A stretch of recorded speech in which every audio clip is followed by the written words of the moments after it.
Managing Client-based Experiential Projects.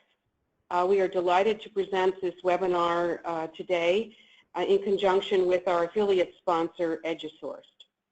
Today in our webinar, we will talk briefly about the background of experiential learning, what business schools are up to, what business schools can do better with some of the process issues, and then we'll have time at the end of the webinar for questions and answers. Should you have any questions as we're going through our presentation, please feel free to use the question function on your dashboard to type in your question, and then we'll collect them, and as time permits at the end, we will go over our questions. We have 3 people presenting today. In addition to myself, we have David Comisford, who is CEO and founder of EduSourced, and Jackie Wilbur, who is a consultant to EduSourced. I will be going over experiential learning and the results of the MBA Roundtable survey. David will present on his EduSourced company as well as the software platform, and Jackie will go over the highlights of the EduSourced white paper and some best practices. So, experiential learning is not new really in education nor in business schools. It's been around for quite a long time because it's a practiced teaching and learning technique. However, it has increased its focus in the business school environment, particularly in the last 30 years. David Kolb, who is an education theorist and professor of organizational behavior at Case Western, researched and published a seminal work on the field of experiential learning mid-1980s. And he really coined for us, at least in the business community, that learning is a process where knowledge is created through the transformation of experience. So he linked learning and experience together. In fact, David has continued a lot of his work, and he has a website which you might be interested in called learningfromexperience.com. The MBA Roundtable, which many of you might be familiar with, focuses on curricular innovation. And in 2009, we conducted a study on action-based learning. Action-based meaning that groups are involved and individuals are involved in their own learning. And so it was a wide-reaching survey that covered a number of practices, and we were sort of a little bit ahead of our time, knowing that for MBAs to shift from theory to practice needed to include more hands-on kinds of learning. And so we have some interesting data from that study that we were able to compare to our current study, which we did in preparation for this webinar today. But I think perhaps the most path-breaking or setting work came in 2010 with the publication of Rethinking the MBA by 2 professors at Harvard, Datar and Garvin, along with Patrick Cullen. And many of us probably still have this book on our bookshelves. And in the many recommendations that the authors had at that time, innovations in pedagogy and course design, they said, needed to include experiential learning. So many schools set out on incorporating many more dimensions of experiential learning into their teaching and curriculum designs. The MBA teaching mix has always been a tradition of lecture, case studies, and team projects. And experiential learning has been, in relative comparison, the new kid on the block. There's lots of types of experiential learning. The ones that we are most familiar with, are, of course, are the classroom-based ones that have to do with case studies, role plays, group projects, and simulations. And in MBA programs, particularly in the full-time MBA programs, we know that internships, service learning, and practicum are often part and parcel of either required or elective options. And the most complex one is client-based learning, and hence really the reason and the purpose of this webinar and our related survey that we did leading up to this webinar. So what our survey found, as one would probably naturally guess, and this was really reinforced what we learned in 2009, that experiential learning is on the rise. And with respect to client-based experiential learning, we can see here that almost all MBA, a good healthy portion of all MBA programs either currently or plan to offer some kind of a client-based project. Most of the programs, almost 97% of full-time programs offer it, and this of course is based on our study of 92 responses of our participants. 3/4 of part-time programs offer it, 2/3 of EMBA programs, and even we have our new coming formats of blended and online.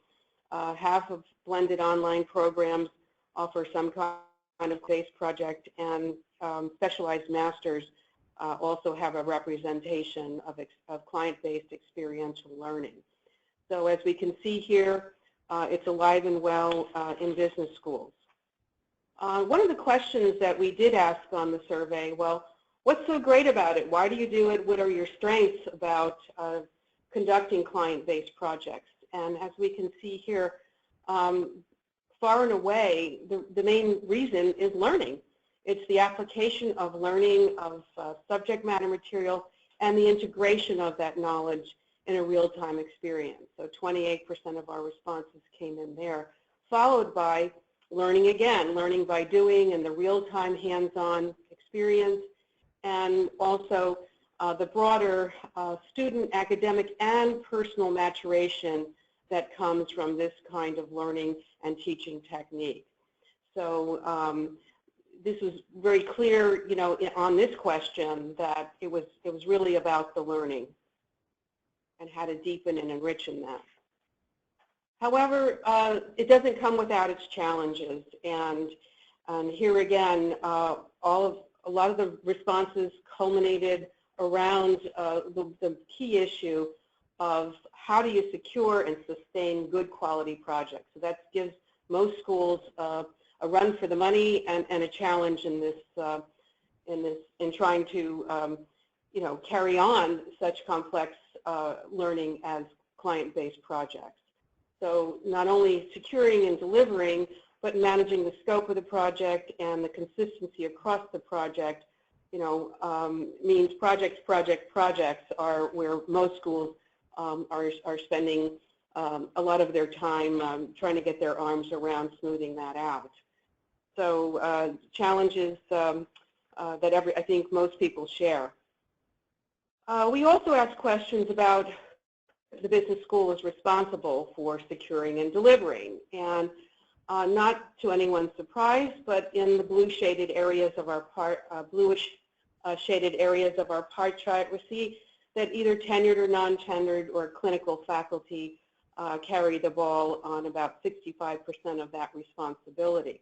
However, I think what surprised us a little bit and which extended some of the findings we had from 2009 is that 30% approximately of administrative staff also have a role in securing and delivering client-based projects. That means we're all kind of busy. And finally, the question that we get a lot, and I know David's companies gets a lot, do schools charge for this thing? And so the answer is pretty much no. 70% of schools do not currently, nor do they plan to charge. And that also matched our 2009 survey results as well. So those are just some quick highlights of where schools are at with experiential learning, the extent of it, particularly in the full-time programs, the proliferation across the portfolio, and the challenges around particularly the projects. So with that, we'd like to just take a quick pulse from you by pulling up this poll to ask you just to weigh in very quickly. How do these high-level findings about the growth of it in your school's portfolio, and some of the challenges around projects resonate with what's happening right now in your school environment. So if you just take a moment here and weigh in, are these findings pretty much what's going on, almost exactly what's going on, or not so much, maybe something different's going on? So please take a moment to fill out this quick poll here.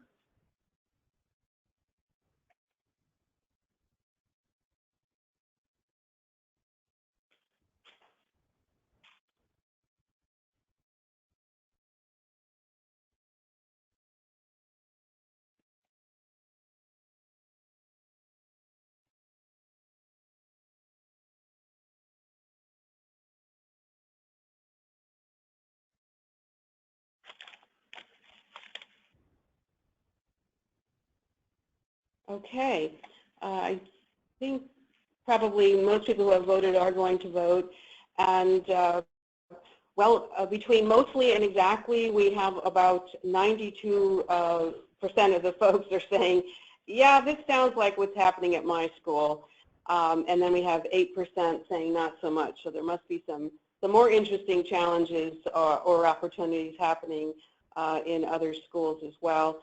And those who would like to share perhaps some of those, please feel free to contribute that on the question function. So thank you for your participation in that quick poll.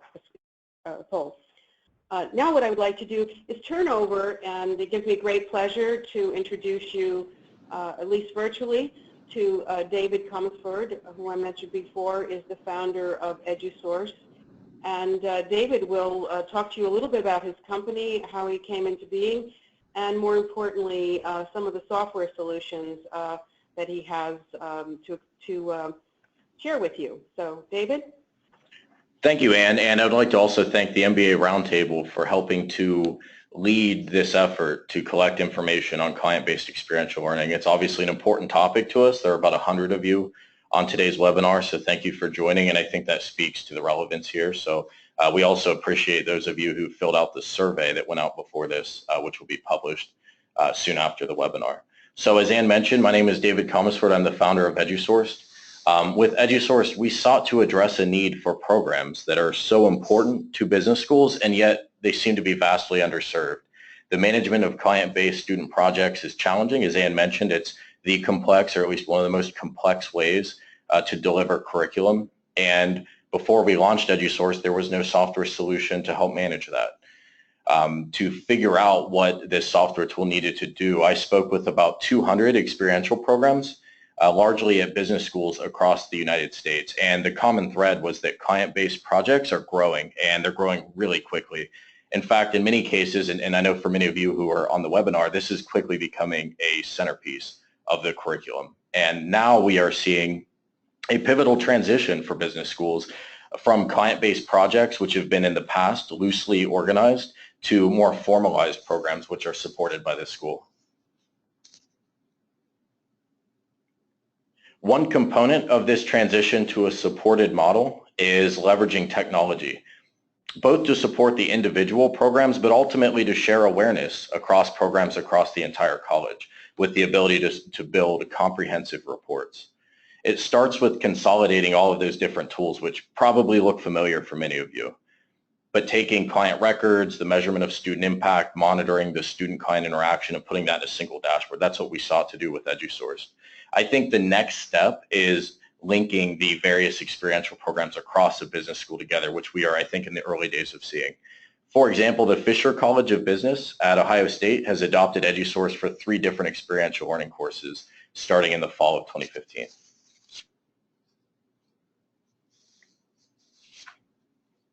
So one comment I've heard very commonly is I approached a company for a project and they had just written a significant check or maybe done projects with a program down the hall. Everybody wants consolidated records of the client interactions, but how do we get there? We are starting to help schools shift from spreadsheets to a more searchable, easy-to-use database of client records. But I don't think that's the final step. I think the final step, and we're starting to see schools adopt a CRM solution across the college or across the university. That's certainly true for many of you on the call. And I think the end game here is passing highlights from your client records around these experiential projects to a centralized database, which we anticipate will be the CRM.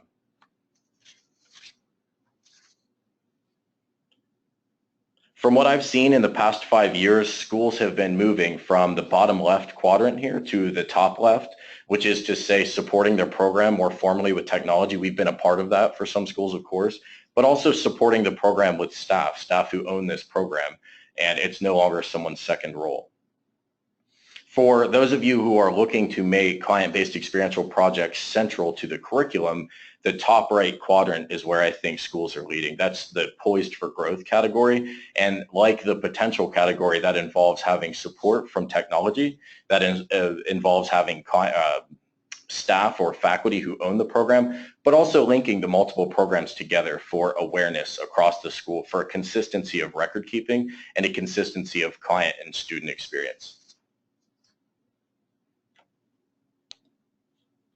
And with that, I'd like to introduce Jackie Wilbur, who I've had the pleasure of working with for the past year. Jackie formerly worked at MIT Sloan and has been working on a white paper with us, which will soon be published after the webinar. And Jackie will be sharing highlights from that webinar. Jackie? Thank you, David. Hello, everyone. Delighted to be with you today. I am very excited to share some of the highlights of the white paper I've been working on the last couple of months, and together with the survey results from the MBA Roundtable. So here are the topics of the white paper. We were looking to see what were some of the greatest challenges, what were we hearing from you all about your greatest challenges. And it came down to these 4 topics: sourcing enough and the right kinds of projects, which Ann has also shown from their survey, retaining sponsor companies once you have them, managing your school's brand, and managing multiple stakeholders, particularly in a decentralized delivery system. So before I go further, I'd like to thank the schools who were kind enough to share some of their best practices with me. I won't delve into a lot of examples. We don't have time for that today, but examples will be in the white paper, and I look forward to sharing that with you all. So sourcing and retaining projects. This is a pretty hot topic on campus. What we found is that the schools who are best at sourcing great projects have taken the time to articulate the value of participating to the sponsors. As Ann mentioned, we're not really charging companies to participate, but there are a whole bunch of hidden costs for them. And the schools that have taken the time to understand what the hidden costs are for the potential sponsor and then articulated the value have had a better track rate of actually converting potential sponsors into sponsors. Second, we're seeing, and David mentioned this as well, schools are starting to assemble a team of people who are focused on sourcing projects, and that's both faculty and staff. We find that the schools who are most successful are leveraging their existing relationships, and as you can see, alumni are prominently part of that. Also other industry partners through the Career Development Office and through their advisory boards. And then some schools, and here's a quick example, have been quite creative about establishing partnerships outside of the norm in their existing partnerships to source projects as well. So once you have projects, how are schools retaining them? Bottom line, deliver an excellent project outcome. Consistently, we hear that from schools. But there are specific ways to do that, and processes that schools that are doing this well are following. First, they're spending a lot of time in evaluating prospective projects for fit and making sure the fit is related to the learning goals of the course. Second, they're spending a lot of time setting expectations with the project sponsor on all aspects of the project, so no surprises in this process. Third, they're proactively communicating with the sponsor throughout the project.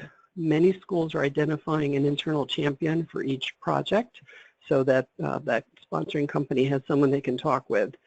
And fourth, they're involving the sponsor in the evaluation as well, and so they're closing that loop with the company too.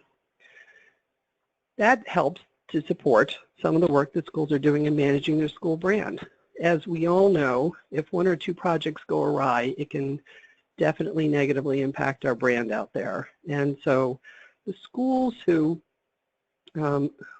have integrated this, have very highly integrated client-based learning programs, have thought seriously about and are taking very proactive measures to manage their brands.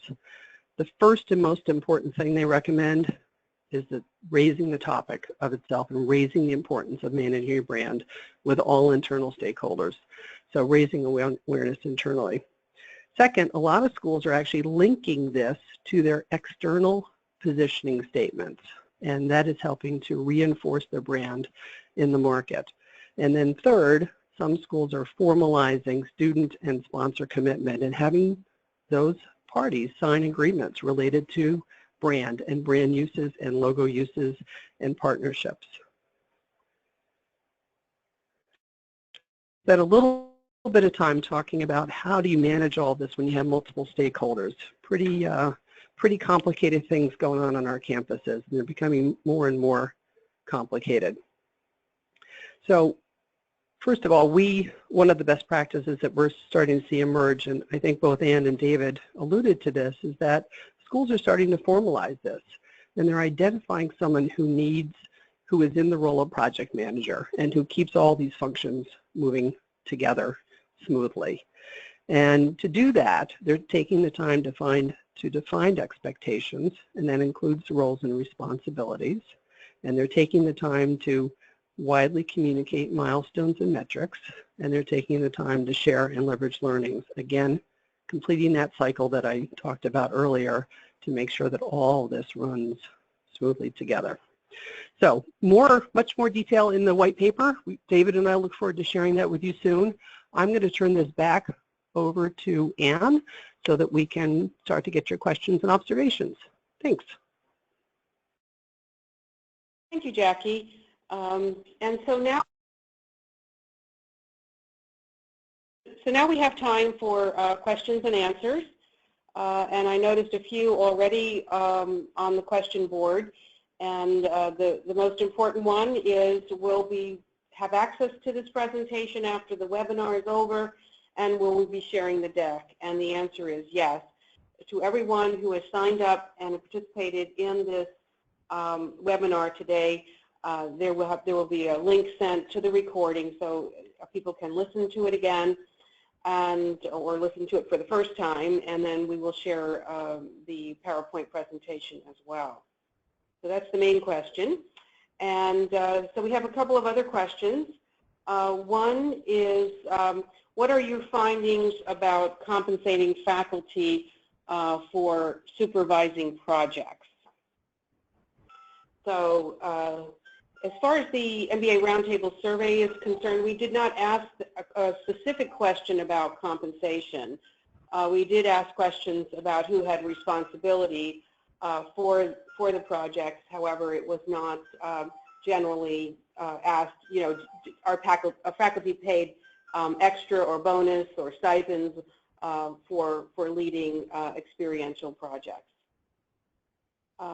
Jackie, I'm not sure if the white paper included that level of detail. I think you were focused probably more on best practices for administering. Yes, that's right, Ann, we were. Okay. If any of the folks listening in on the call want to weigh in on that question, please feel free to just write that on the question board that, our school does it, so at least maybe you can have some idea if schools compensate. Does the white paper have any input from project companies like the customer? So what are client satisfaction levels, I suppose? Yeah, thanks, and that's a great question. David and I are talking about doing a series of white papers, and so I take that under consideration as a great suggestion for our next one. This one we focus more on what's going on the campus. Thanks. Do we have any sense about how many teams are assigned to the same project or to the same client?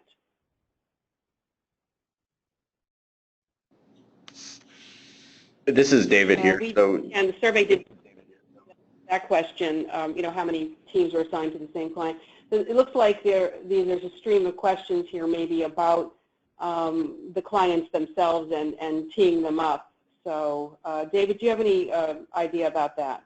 So we've never done surveys on the question either, how many teams are normally assigned to a client. Conventionally, it is one team, one client. We've seen schools replicate a client project multiple times just to ensure a high quality of project, because maybe they're more confident in getting 10 good projects as opposed to 50 decent projects, and then they'll just replicate. The other model I see, which is not particularly common, but it is interesting, is where the student teams, and there may be a handful of teams, I've seen as many as 10 on one project, are actually competing. And at the end of the term, there is a winner declared. But I don't know how common that is, other than, for the most part, these projects are one team, one client, one project.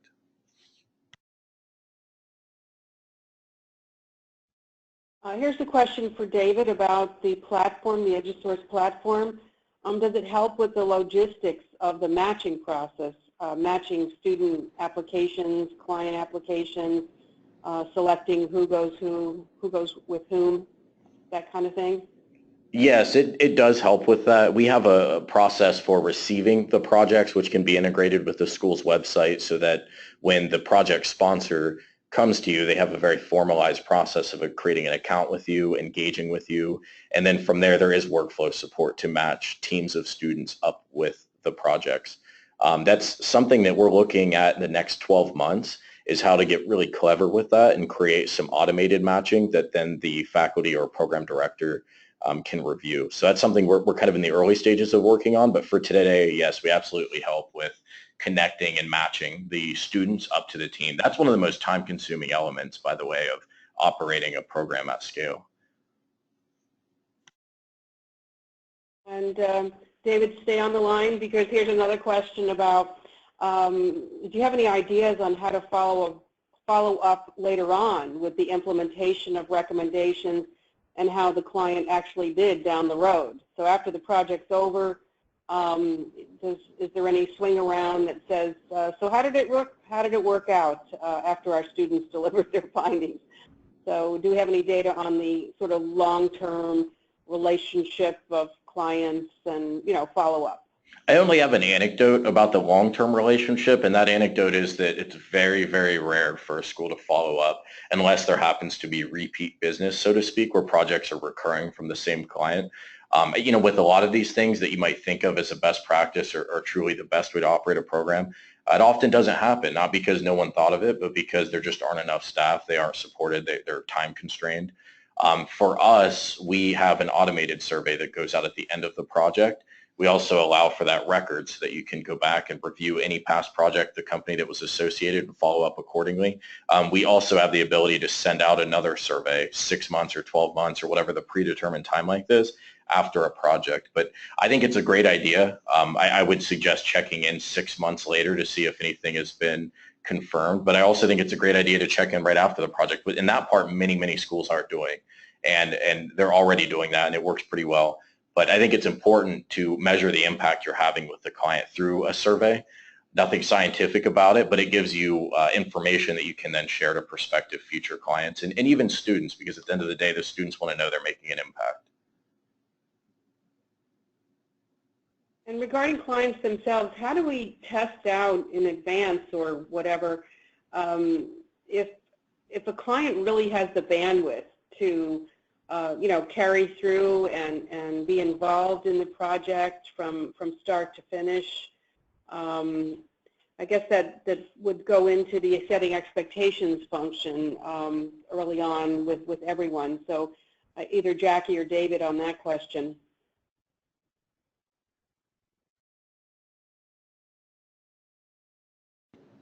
It looks like Jackie's audio dropped. So Jackie, if you hear this and jump in, feel free to jump in. I would just say that I know in the process of researching the white paper, Jackie encountered a school which has an entire handbook that they make available to prospective clients. And Anne, I think you're exactly right. It really goes back to managing those upfront expectations. And that can be easier said than done when you're out recruiting projects and you don't have enough for next semester. It becomes hard to be choosy. It becomes hard, I think, psychologically just to say, this is our process, you have to fit that process. But ultimately, the students benefit if you communicate to the client early, often, that they have to be engaged to a certain extent if you define that, and then let them tell you if they're available or not. Jackie, if you can hear us, would you add anything to that? I'm sorry, Dave, my phone dropped and I heard just the very last piece that that you said. I'd say as I reflect a bit on the white paper, if you didn't mention, there were a couple of great examples that will be shared in the white paper, so I will encourage you to read them. But schools are doing a couple of things. One is taking the time to create a 1 or 2 pager that they're taking out to companies that really does articulate both the expectations of what they would need from a sponsor, but also the value. So you have that as a starting point. And another school has created a sponsor booklet that really walks the company through all the stages of the project. So again, they have that. I'd say you build from that and give them a champion, and maybe the odds will increase that you won't have a project sponsor who's not able to deliver their end of the partnership.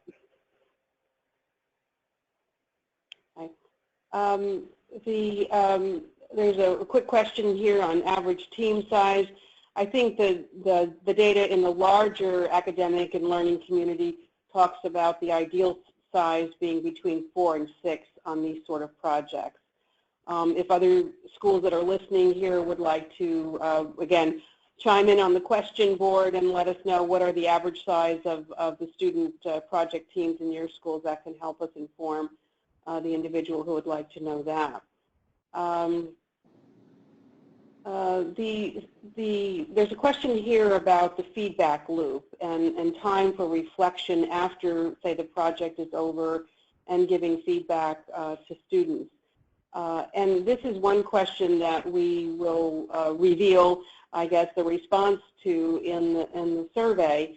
We did ask questions about learning outcomes, how those outcomes were measured. Were they just one and done, sort of, the standard university student evaluation of learning form, where it was additional student feedback solicited in any way, and the same mirror questions for the client. So were there specific measurements and satisfaction levels and learning measured formally or informally, that sort of thing. But one of the trends that we have seen is, and this is something that I can share with you all too, where we looked at where we were taking the pulse in 2009 for today, the experiential learning experience of schools. I think schools have grown too with what they've learned themselves about doing this. And so we've seen growth of many more projects.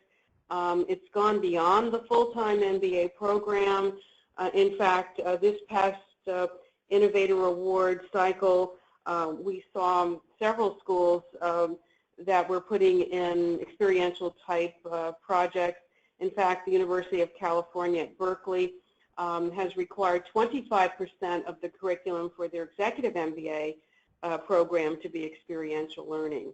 So we see almost a one-for-one tying in with capstone courses, particularly for the full-time MBA programs.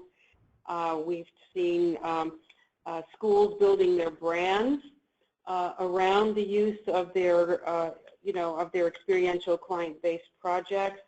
So schools have taken this and made it, really part of their culture, their fabric, the way they talk about the way students learn. And so not only are schools measuring and the academic outcomes, as we said before in our survey data, most people want to know, do they know the subject matter? Can they apply it? Can they integrate it? Can they think critically? They could, the higher order learning skills we want them to develop. So that's one set of objectives. But the other one is because students work together in a team, there is a ripe opportunity to evaluate and reflect upon their personal and interpersonal skills, to work collaboratively with others in a team, to work professionally with a client, to demonstrate leadership attributes. And several schools, again, are borrowing, I would say, from some of their leadership development activities and incorporating a lot of those practices in evaluating the whole team and the whole individual within the team. So that's where we're seeing, I would say a larger shift in both the size and scope and depth and detail in which schools are using client-based projects and experiential learning in general to look more holistically at the learning experience. So many schools, a couple of schools wrote in very, very quickly here to that question about the size of team, and it looks like it's 5-ish, 6-ish coming out, 4 to 6. 6 can sometimes be a little bit too large, so I guess the 4 to 5. And keeping the team of that size also helps with being able to observe and or reflect on the team dynamics. When it gets a little bit too large, you sometimes lose, the ability to have important data, on some of the actions. So several folks have, I just want to circle around, also have written in about the compensation. The compensation for faculty really is how your school handles it generally. If it's tied to credit hour courses, it's going to be probably embedded right into their base salary and not considered overload. If it's something special, they might have a stipend policy there. But generally, what we see in most schools is capstone projects. Oftentimes, it's also tied to a specific course, in which case the compensation is sort of embedded right in it. I think what we also are seeing is the rise and the need for, as Jackie had said, either an experiential program manager or someone, to help broker in these clients, manage the client relationship, that sort of thing. And that may be a dedicated person with a dedicated salary structure to kind of offload some of that activity that often maybe individual faculty members might be embarking on there. So to what extent are schools engaging in cross-campus experiential learning? I think, Jackie, you had one of those findings or conversations in your best practices research.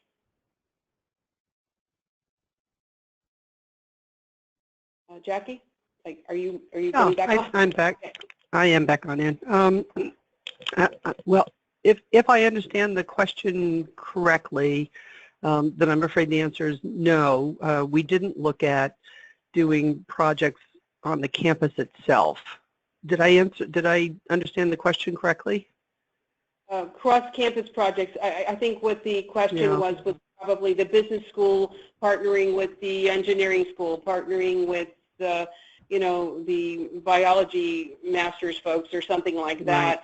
Right. To do a certain project with perhaps maybe like a pharmaceutical company or something. Got it. So no, we didn't ask that question in exactly that same way. We did try to focus in the white paper a little bit more, and I touched on it lightly about how do you work when you're in this very decentralized system. And I think the model that we put up is something that could be used within the campus environment too, just understanding that the different people around that spoke might be sitting in different departments and divisions and units within the university than you are.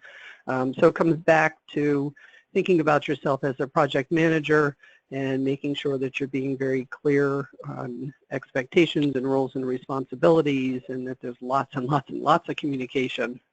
So creating a team or a virtual team across the campus, I think, is the best practice that we would pull and extract for that question. I think that the idea of going cross-campus, is one that requires a lot of courage, perhaps, because it's, as many of us know, it's complex enough within the walls of our business schools, but to venture across the pond a little bit across campus can sometimes be quite daunting. Our MBA Innovator Award winner for this past cycle was the University of Texas at Austin, which had which won the award for their Texas Venture Labs. And one of the I think stellar measures of that was that they developed their in-depth entrepreneurial projects for startup companies, and one of the hallmarks of that was to go across campus and bring in teams from from engineering, from architecture, from biology, pharmacology, and so they found startup companies or venture capital ready interest in certain industry segments, and then they formed the entrepreneurial teams as they needed the talent across campus, and so that was one example of a school that we know intimately that did that quite successfully. So again, if folks want to write on, and we'll have copies of these questions, and we can perhaps formulate some of the questions and answers that folks are chiming in here. But that's sort of the next frontier for many schools, but there are schools that are venturing in that direction because, it makes sense. It absolutely makes sense. So we are, I think, within 2 minutes of our allotted time here.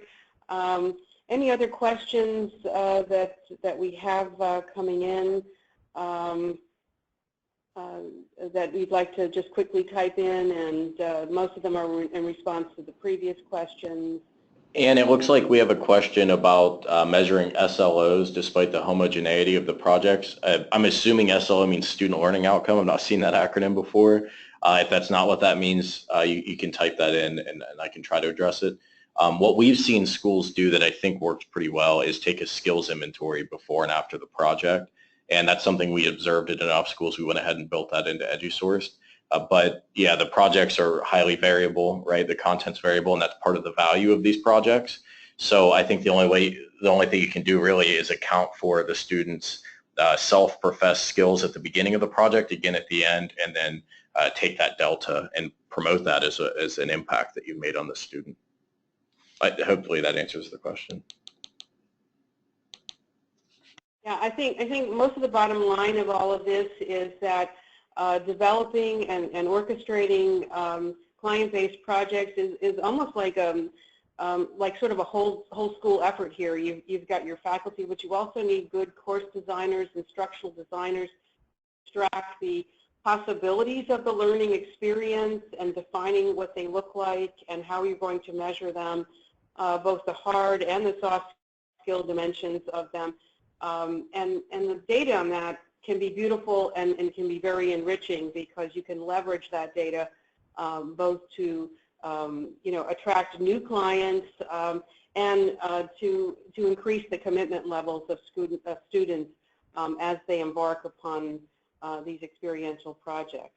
So I don't think they're going to cut us off promptly, but in case they do, we would like to reinforce that the survey summary and the white paper highlights will be emailed to all webinar registrants, and they will also be posted on our respective websites. So please feel free to write us with any questions that come up, perhaps after the webinar.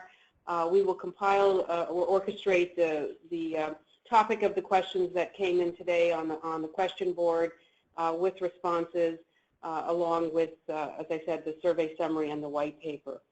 So we thank you very much, everyone who joined us, and we appreciate your interest in this topic, and thank you for your questions. It gives us some better ideas on how we can dive a little more deeply into the questions and concerns that you have about this form of learning. So thank you all very much, and have a great day and a great rest of the week.